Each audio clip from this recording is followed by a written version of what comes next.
வணக்கம் வணக்கம் வணக்கம் அன்பு நண்பர்களே, ஆசிரியர் பெருமக்கள் அனைவருக்கும் எளிய வணக்கம்.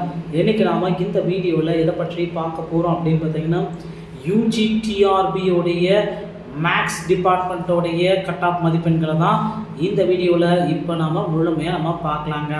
சரி, யூஜிடிஆர்பி இந்த இதில் வந்து பார்த்திங்கன்னா மேக்ஸோடைய கட் ஆஃப் என்னவா இருக்கும்?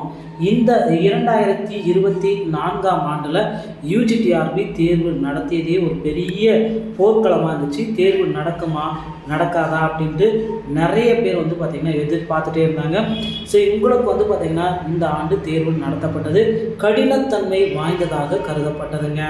ஸோ மேக்ஸில் பொறுத்த வரைக்கும் இந்த ஓசி கேட்டகரிக்கு வந்து பார்த்திங்கன்னா எல்லாருமே எதிர்பார்த்த மாதிரி ஓசி கேட்டகரிக்கு 95 மதிப்பெண்கள் வேண்டுங்க. ஸோ 95 மதிப்பெண்கள் இருந்தால் தான் ஓசி கேட்டகரிக்கு பணி வாய்ப்பு கிடைக்கும். அதே மாதிரி வந்து பார்த்திங்கன்னா பிசி கேட்டகரிக்கு 90 மதிப்பெண்கள். ஸோ இவங்க வந்து பார்த்திங்கன்னா பிசியாக இருக்கும் பட்சத்தில் அவங்களுக்கு வெறும் 90 மதிப்பெண்கள் இருந்தாலே போதும். ஸோ பிசியை பொறுத்த வரைக்கும் ஆண்களாக இருந்தாலும் சரி பெண்களாக இருந்தாலும் சரி 90 இருந்தால் போதும். அடுத்து வந்து பார்த்திங்கன்னா பிசி முஸ்லீம்.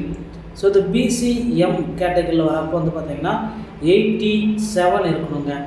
ஸோ பிசி முஸ்லீம் இவங்க வந்து பார்த்திங்கன்னா 87 இருந்தாலே போதும். ஓகேங்களா, 87. ஸோ டோட்டலாக இவங்களையும் ஆண்கள் மற்றும் பெண்களுக்கும் 87 இருக்கணும். அடுத்து வந்து பார்த்திங்கன்னா எம்பிசி இந்த கேட்டகரியில் 80 இருந்தாலே போதுங்க. ஸோ எம்பிசியை பொறுத்த வரைக்கும் இதில் வந்து பார்த்திங்கன்னா நிறைய பீப்புள்ஸ் வந்து வெயிட் பண்ணிகிட்டே இருக்காங்க. ஸோ 80 மார்க்குன்றது அவங்களுக்கு ஒரு கஷ்டமான விஷயந்தான். ஸோ டோட்டலாக வந்து பார்த்திங்கன்னா எம்பிசியில் இந்த மதிப்பெண்கள் பெண்களுக்கு குறைவதற்கு வாய்ப்புகள் அதிகமாக இருக்குங்க. அடுத்து வந்து பார்த்திங்கன்னா எஸ்சி, எஸ்சிஏ, எஸ்டி இந்த மாதிரி எல்லா கேட்டகரிக்குமே வந்து பார்த்திங்கன்னா 75 தாங்க. எஸ்சி, ஸோ எஸ்சிஏ எல்லாத்துக்குமே வந்து பார்த்திங்கன்னா 75 மார்க் இருந்தாலே போதும். ஸோ டோட்டலாக இதிலும் ஆண்களுக்கு பெண்களுக்கு எல்லாத்துக்குமே வந்து பார்த்திங்கன்னா 75 மார்க் வந்து ஒரு பேசிக்கான மார்க். ஓகேங்களா. அடுத்து PWD X serviceman, transgender, destitute, widow இந்த மாதிரி கேட்டகரியில் வரப்போ 70, 60 இருந்தாலே போதும். ஸோ ஹையஸ்ட்டாக 70 இல்லைன்னா 60 இருந்தாலே பேசிக்காக பாஸ் பண்ணியிருந்தாலே போதுங்க.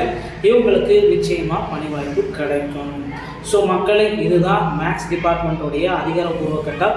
அஃபிஷியலான ஆன்சர் கீஸ் வந்த பிறகு சில மதிப்பெண்கள் மாற்றப்படக்கூடும். என் மேக்ஸோடைய நிறைய கீஸ் வந்து பார்த்திங்கன்னா ப்ரைவேட் கீஸே வந்து பார்த்திங்கன்னா ஓரளவுக்கு மேட்ச் ஆகிடுச்சு.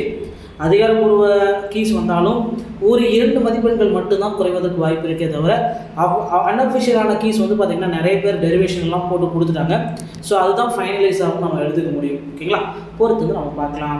அடுத்த டிபார்ட்மெண்ட்டோடைய கட் ஆஃப் இன்னும் சிறிது நேரத்தில் நீங்கள் பெற்றுக்கொள்ளலாம். வீடியோ பிடித்திருந்தால் நம்ம சேனலோட இணைந்திருங்கள். அடுத்த வீடியோவில் இன்னொரு செய்தியோடு உங்களை சந்திக்கிறேன். நன்றி, வணக்கம்.